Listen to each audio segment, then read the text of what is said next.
Good morning, St. Thomas. It is a privilege to be here with you this morning. I am always impressed and touched by faith and by the traditions that surround this great institution. You are indeed the chapel on the hill, and it is an honor for me to be able to address you this morning. One of the things that gives me incredible joy as I look out and I see some longtime members of this church who I've come to know and be able to count as friends, the closest of which is Marek Zabriskie, who we've known for so many years. And it is a bond not only of faith and tradition, but also of friendship. I asked him for a bit of a waiver this morning because normally when I come here I speak about substantive Jewish issues, and I will begin usually speaking about a text, and I know that this is a Bible-based church, and often the homilies that you hear are based upon the text that is revered by both of our traditions. But this morning I'm going to begin my remarks by using popular culture. I was a young boy. I was born in 1957, and I grew up on popular culture. And one of the television shows that I remember watching as a young boy, I even remember running home to watch it when it was on reruns, of course, was Gilligan's Island. How many of you remember Gilligan's Island? Thank goodness. For those of you in the younger set, the modern version of that is SpongeBob SquarePants. But be that as it may, it's the same show. I do not know how sophisticated the writers of Gilligan's Island were, or SpongeBob for that matter, but I would like to believe that it is a metaphor for being stuck on the island. There are, I don't know if you've ever counted them, 7 characters. And each one of those characters, I have been led to believe, represent one of the 7 deadly sins. Think about it for a second. I know, you've got to stay with me, okay? Stay with me on this one. Think about it for a moment. There is Gilligan. He represents sloth. The skipper, anger and wrath. Ginger exudes lust. Thurston Howell III, greed. You with me on this? Lovey, Mrs. Howell, gluttony. The professor was smart, but he symbolized pride. And finally, Marianne, my personal favorite, she was envy, always playing second fiddle to Ginger. Watch the show, and you will see that ultimately each one of their weaknesses, each one of their sins destroys each other and keeps them stuck on the island forever. They're close to being saved, and it's Gilligan's laziness that thwarts their efforts. The professor, somehow able to make a radio out of coconuts, can't seem to figure out how to put some pitch. He tends to overanalyze everything. In a fun way, Gilligan's Island subtly tells us that it is a lack of character that shipwrecks them and ultimately leads to a never-ending cycle of disappointment and despair. The only thing that would have saved them, which they lacked to the very last episode, lay within them, and they totally lacked it. And that was character. So maybe, just maybe, if we can draw that analogy into our modern lives, we are living in a world where we keep destroying ourselves because of our entrapment in our human foibles and our sins. Consider our leaders in Washington for a moment. Hubris, envy, indolence, ends up doing more damage to themselves than anyone else outside of their party or country could do. Let's think about ourselves for a moment. Our society is moving from a faith and a community of faith, and I love coming into this environment because it is so faithful, but we're moving from a society out there which focuses on gratitude to God to a celebration of the self. in which everybody believes nobody is better than me. Between 1948 and 1954, psychologists asked more than 10,000 adolescents whether or not they consider themselves to be a very important person. At that point, let's say 1950, 12% thought themselves extremely important. That same question was asked in 1989, and it was not 12%, but 80% of boys and 77% of girls. Is it any wonder that we see going viral these streams of people melting down on airlines because somehow somebody else isn't celebrating the holiness and the individuality and the rights of one individual? And we see it over and over again. We're talking about me here. That is the society in which we live. Do you know that there is something called the narcissism test? It measures the degree to which people focus only on themselves. The median score has risen 30% in the last 2 decades. A whopping 93% of young people agree with this statement. I am an extraordinary person. Or, I like to look at my own body. Our kids are getting bombarded with lines like, trust yourself, you are special, be true to yourself, as if you are the sole arbiter of right and wrong. Everything from Disney to Pixar to college commencement speeches are constantly telling our kids how wonderful they are. Their quotient of self-confidence is high, but when it comes to math and science, we're on the 22nd of all the nations of the world. They're told, follow your passions, don't accept limits, chart your own course. Frankly, I wonder what's left of the box when every one of them is told to think outside of it. It's not our children's fault. It's our fault. It's our culture. It's the lessons we're telling them. This should be laid at our feet, not theirs. Along with the rise in self-admiration, there's an increased quest for fame. Fame used to rank low as a personal ambition.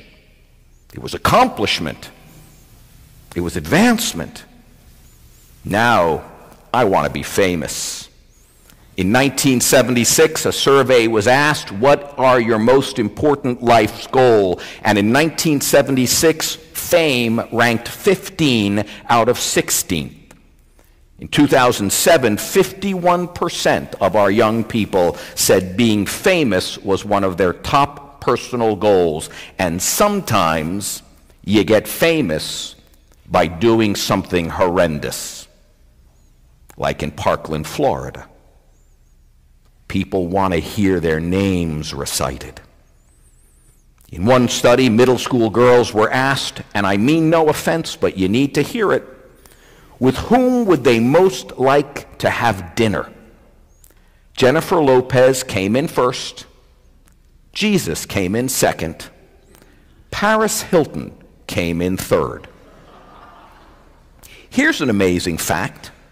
When girls were asked which of the following jobs they would most like to have, nearly twice as many said they would like to be the personal assistant to someone like Justin Bieber than the president of Harvard University. What's the matter with living a life of quiet responsibility?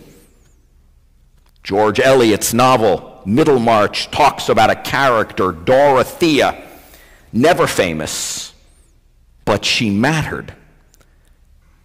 These are Eliot's final words about her, and you may be familiar with them. Her full nature spent itself in channels that had no great name on the earth, but the effect of her being on those around her was incalculably diffusive. For the growing good of the world is partly dependent on unhistoric acts. And that things are not so ill with you or me as they might have been is half owing to the number of people who live faithfully a hidden life and now rest in unvisited tombs. It's one of the most beautiful passages in literature, and it encapsulates the meaning of life. It's not about being famous. It's about contributing to something beyond oneself in whatever humble form it can take. Compare that to one of the most obnoxious books recently written by Elizabeth Gilbert, Pray, Eat, Love. She wrote, "My own voice is the voice of God, because God dwells within me exactly as I am. Whatever I do is godly, because God and me is exactly as I am." Do you know what that is? It's bunk. Because for her, religion has no demands, no responsibility, no humility. God is as I am? No, I'm sorry. We are losing a language and a compass of morality. We are becoming selfish, and we are beginning to see more and more others as a means to satisfy our own ends. And when we become so prideful and a sense of superior, we lash out when other people don't meet our own needs. We intend to inflate our own virtues, rationalize our own irresponsibility, and we end up imprisoning ourselves in the process. In Hebrew, the word for sin is chet. It actually comes from archery. It means to aim and to miss the mark. A chet is when you sin. And the correct response to a chet, a sin, is to feel guilty. A person who does not feel guilty for their transgressions, in my mind, is a sociopath. Guilt is not the enemy here. Guilt, if it's healthy, keeps us on the right path and tells us to redirect our aim so we can focus not just on ourselves, but on others and the stability of our society. Guilt keeps us honest. Guilt keeps us righteous. Guilt is not very popular in our world today. I have a question for you. Was it a sin to kill 17 students in Parkland, Florida? Or was it just something we didn't like? Those who are moral relativists will tell you, well, a sin for me may not be a sin for you. Who are you to judge me? But I am here to tell you that no, some things are categorically wrong and are sinful, and we need to have the courage to identify it when we see it. If we're going to rebuild our society, we need to begin with our character. And so here I would like to respectfully suggest a few tips. When ethics and values conflict, choose ethics. Treat all people with kindness and understanding, because they too are created in the image of God. Be fair. Be courageous. Be honest. Be grateful. Practice self-control. Exercise common sense. Be humble. And when you have done something wrong, seek forgiveness and do not rationalize bad behavior. And find a hero to emulate. I'd like to share with you one of my personal heroes. And he was a man who lived relative obscurity, but because of tragedies that came upon him, he was catapulted into a more prestigious role. But most people have never heard of him. His name was Rabbi Leo Baeck. Rabbi Leo Baeck was an undistinguished Reform rabbi.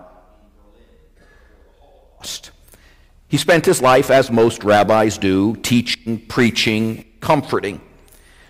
When the war was on the horizon and he was almost 7 in one of the largest synagogues in Cincinnati, Ohio, but he knew what was coming and he chose to stay with his community. He tirelessly traveled to London to attempt to bring children out on what was called the Kinder transport and have them brought to Great Britain for safety. Ultimately, the Gestapo caught him, arrested him, and took him to Theresienstadt, a concentration camp just outside of Prague. And there by day he dragged garbage through the streets. He cleaned the sewers and did what was necessary to survive. But in the evening, he illegally taught Jewish philosophy, Jewish history, and Jewish literature. Hope to the hopeless, comfort to those bereft, and faith to those who needed it most. And he wrote on a small scratch of paper these words: "A mensch, a human being, remains a mensch, even in Theresienstadt." No fame, no arrogance, character. General George Marshall once wrote, "The measure of a person's life is not its duration, but its devotion." One of my teachers, Rabbi Nachman of Bratslav, wrote, "Your education is a failure no matter how much you've learned if it fails to open up your heart." What is necessary in life is not to have a symbol, but to be a symbol for someone else. I'd like to offer a little exercise. I know you're in Lent. I'd like to offer respectfully, as your rabbi, an idea. Whenever you say a prayer, or whenever you make a comment about your search and replace as if you were writing an essay on a computer. Every time you are inclined to write the word I or me, replace it with we or us. To pray for the welfare of society, to pray for others, as this church does, is the hallmark of integrity and character. It just might redeem us all, because we are all on Gilligan's Island. We can be lazy like Gilligan. We can be impatient and angry like the skipper. We can be arrogant like the professor. We can be like Marianne, and yes, we can be lustful like Ginger. We can be greedy like Mr. Howell and gluttonous like Mrs. Howell, but there is hope. Because I don't know if you noticed this, if you grew up watching television like I did. By the way, in those days there were 3 stations. You will notice that the opening credits of the song are different than the closing credits. Yes, go on YouTube, you'll find that. Now, most of the shows in those days, the opening song was the same as the closing song, but maybe, just maybe, I'd like to think that the director of that show thought, we can change the melody of our lives. We can become better. Abraham becomes reborn once he was named Avram. Sarai becomes Sarah. And the tools they used to change themselves are the tools we all use within our religious communities. Prayer, repentance, the giving of oneself to overcome egotism. Now more than ever, we need these things. Character. It just might get us off the island and make us free. Thank you, and God bless you.